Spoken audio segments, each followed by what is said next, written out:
नमस्कार, आप देख रहे हैं जवाहर गेडी। मैं हूं आपके साथ में मोहित कुमार। इस वक्त अभी हम लोग राम जी भैया के घर में हैं और हमारे साथ में दिग्गज समाज सेवी आज राम जी भी आए। हालांकि ये चेहरा पहचान के मोहताज नहीं है, पूरी लोकसभा क्षेत्र में इनका चेहरा एक अलग ही लेवल पे चर्चित रहता है। और अभी जो है सो प्रशासन अलर्ट मोड में है और जिस तरीके से उन्होंने घोषणा की कि इस बार का जो सरस्वती पूजा का जो डीजे है उस पर काफी निलंबित किया गया है और लोग जो है सो अगर यदि किसी प्रकार से अगर ये सब गलतियां करते हुए नजर आते तो शायद उनको दंड भी देने का काम करेंगे।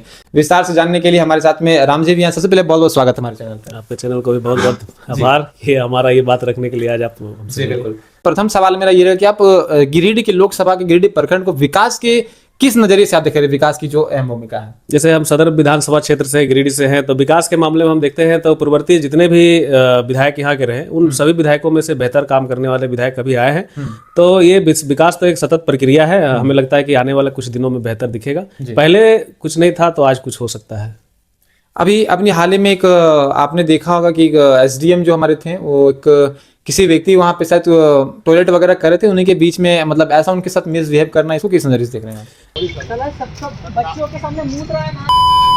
देखिए, सबसे पहले तो जो एसडीएम है वो आईएएस अफसर है और किसी संवैधानिक संस्था के लोगों को कम से कम बिहेवियर जिसमें संसदीय भाषा का प्रयोग तो उनको नहीं करना चाहिए।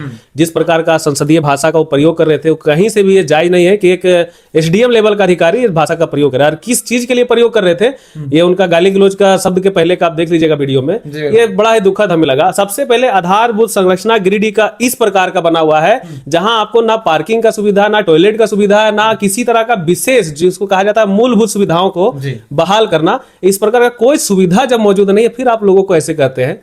तो आप व्यवस्था बनाने में भागीदार बनिए, व्यवस्था बनाने के बजाय पब्लिक को इस तरह से शोषण नहीं करिए। वो शोषण का प्रक्रिया है उनका जो काम, पूरा तरह शोषण किए हैं, पूरी तरह शोषण है। आदमी जैसे क्या है कि भाई वीडियो फुटेज भी आया, विजुअल चला बाजार में, यदि थोड़ा सा अगर जो लगता उसके ईगो हट करता आदमी सुसाइड भी कर सकता था।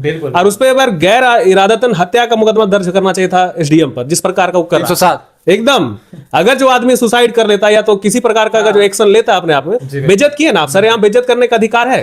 आप फाइन मार देते हैं उसको। बिल्कुल। आप गाली गलौज कर रहे हैं, पब्लिक उलट के गाली गलौज करिएगा तो आप केस कर दीजिएगा उसके ऊपर में। ये किसी इंसान का राइट नहीं है कि आप उसे मानहीन करें, क्योंकि इस पे भी एक अलग से मुकदमा दर्ज किया जा सकता है।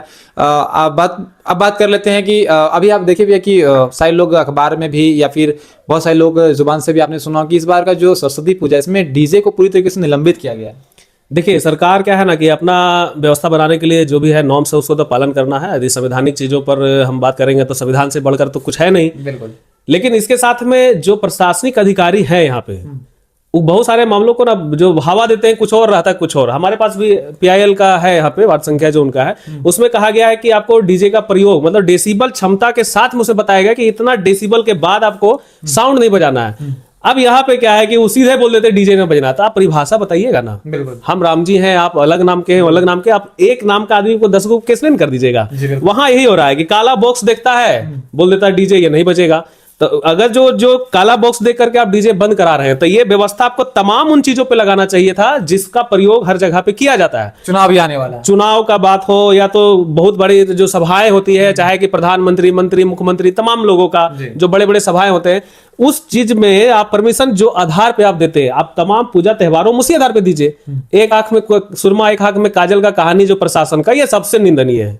मतलब इसका विरोध होना चाहिए था। विरोध होना चाहिए, बिल्कुल। मतलब अपने घरे में आए तो सब कुछ सही है। हाँ। और दूसरे में देखा जाए तो बाधित करना। हाँ, एकदम सीधी सी बात उनका है। हम देखते हैं तमाम ऐसे सरकारी कार्यक्रम में जो होते हैं बड़े बड़े, मान के चलिए कि महोत्सव वगैरह जो हुआ, झारखंड महोत्सव हुआ, अभी रांची में महोत्सव चल रहा था, तो उसमें क्या था, ये चोंगा लगा के कार्यक्रम हो गया था।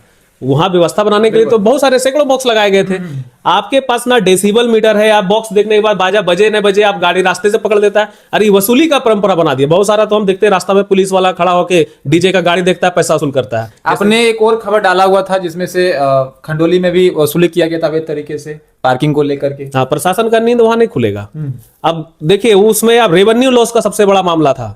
आम पब्लिक पर्यटन का सुविधा बढ़ाने के लिए आप बोलते कि आप गिरिडीह आइए, पर्यटन का व्यवस्था सारा यहाँ बहाल करेंगे, लेकिन पर्यटन क्षेत्र में आपके नाक के नीचे, प्रशासन के नाक के नीचे पैसा वसूली हो रहा था। पर डे का जो हम आकलन लगाए अपना, वहां पे जो भीड़ होता था 20,000 25,000 पर डे भीड़ होता था। यदि हम 14 रुपए करके एक आदमी का और 150 रुपया 100 रुपया करके अगर जो हम गाड़ी का जोड़ते तो 3 लाख रुपए का पर डे का वहां पे कलेक्शन था। 3 लाख का पर डे कलेक्शन, यानी अगर जो एक महीना भी चला तो कम से कम करोड़ों करोड़ों में 1 करोड़ से ऊपर का वहां पे वसूली किया गया। ये ना रेवेन्यू लॉस का मामला था, प्रशासन उसमें आंख बंद करके सुता हुआ रहता है। या तो उसका हिस्सेदार बना हुआ होगा, यदि हिस्सेदार नहीं रहता तो वहां पे जाके व्यवस्था में आगे कुछ ना तो जवाब देना चाहिए था ना, कि कौन ले रहा है उसको। कोई समिति बनाई गई है, सामने में नहीं खुल कोई नहीं आया। हम लोग प्रयागराज गए कुंभ मेला में, कहीं 1 रुपया कहीं कुछ नहीं लगा। इतने बड़े मेला में 75 करोड़ से ऊपर लोग पहुंचे, अभी यहाँ पे 1 लाख लोग नहीं आया, उसमें आप 1 करोड़ से वसूल करके बैठ गए। और जबकि डरा धमका भी लिया जा रहा था। हाँ, हम तो वीडियो भी देखे हैं। मान के चलिएगा जो कमेटी है ही नहीं तो गुंडागर्दी है। ये तो गुंडा टैक्स था, इसको तो कोई टैक्स नहीं बोला जा सकता है। टोकन में भी किसी भी प्रकार का कोई ऐसा ना नगर परिषद का ना मोहर था और ना ही किसी प्रकार से कोई मोहर था। देखिए, अधिकार 2 ही लोगों को है, या तो आपको निगम क्षेत्र में है तो म्युनिसिपल कॉर्पोरेशन आपको अधिकार देगा, या तो आप उधर है तो विकास प्राधिकरण देगा। लेकिन इसके पास ना तो डेवलपमेंट अथॉरिटी का रजिस्टर्ड कुछ था और ना ही नगर निगम का था। निगम क्षेत्र में है ना तो वहां तो लेना चाहिए था। मतलब पूरी तरीके से मिली जुली सरकार में काम किया गया। ना रजिस्ट्रेशन नंबर है आपके पास में, ना कोई समूह बना हुआ है, ना होता है कि हाँ चलिए मोहल्ला समूह बना हुआ, मोहल्ला समिति को दे दिए। जैसे हमारा वाटरफॉल में वहां का समिति को बना दिया गया, यहाँ कौन सा समिति था? कोई समिति नहीं। बिल्कुल। ये थे राम जी भैया, और बातचीत करने के बाद काफी अच्छा लगा कि जितने भी हमने सवालों पे चर्चा किया, कोई ऐसा गुमराह वाली जवाब नहीं आई। सारी जो सवाल के जो जवाब थे सारे स्पष्ट थे और पूरा निष्पक्ष भाव से इन्होंने सवालों का जवाब दिया। और बहुत बहुत धन्यवाद। बातचीत करने में काफी अच्छा लगा। और ये राम जी भैया थे। इन सवालों को लेकर क्या कुछ कहना कमेंट बॉक्स में जरूर बताइएगा। तो आज के लिए इतना था और मिलते हैं नेक्स्ट खबर के साथ। तब तक के लिए जय हिंद, वंदे मातरम।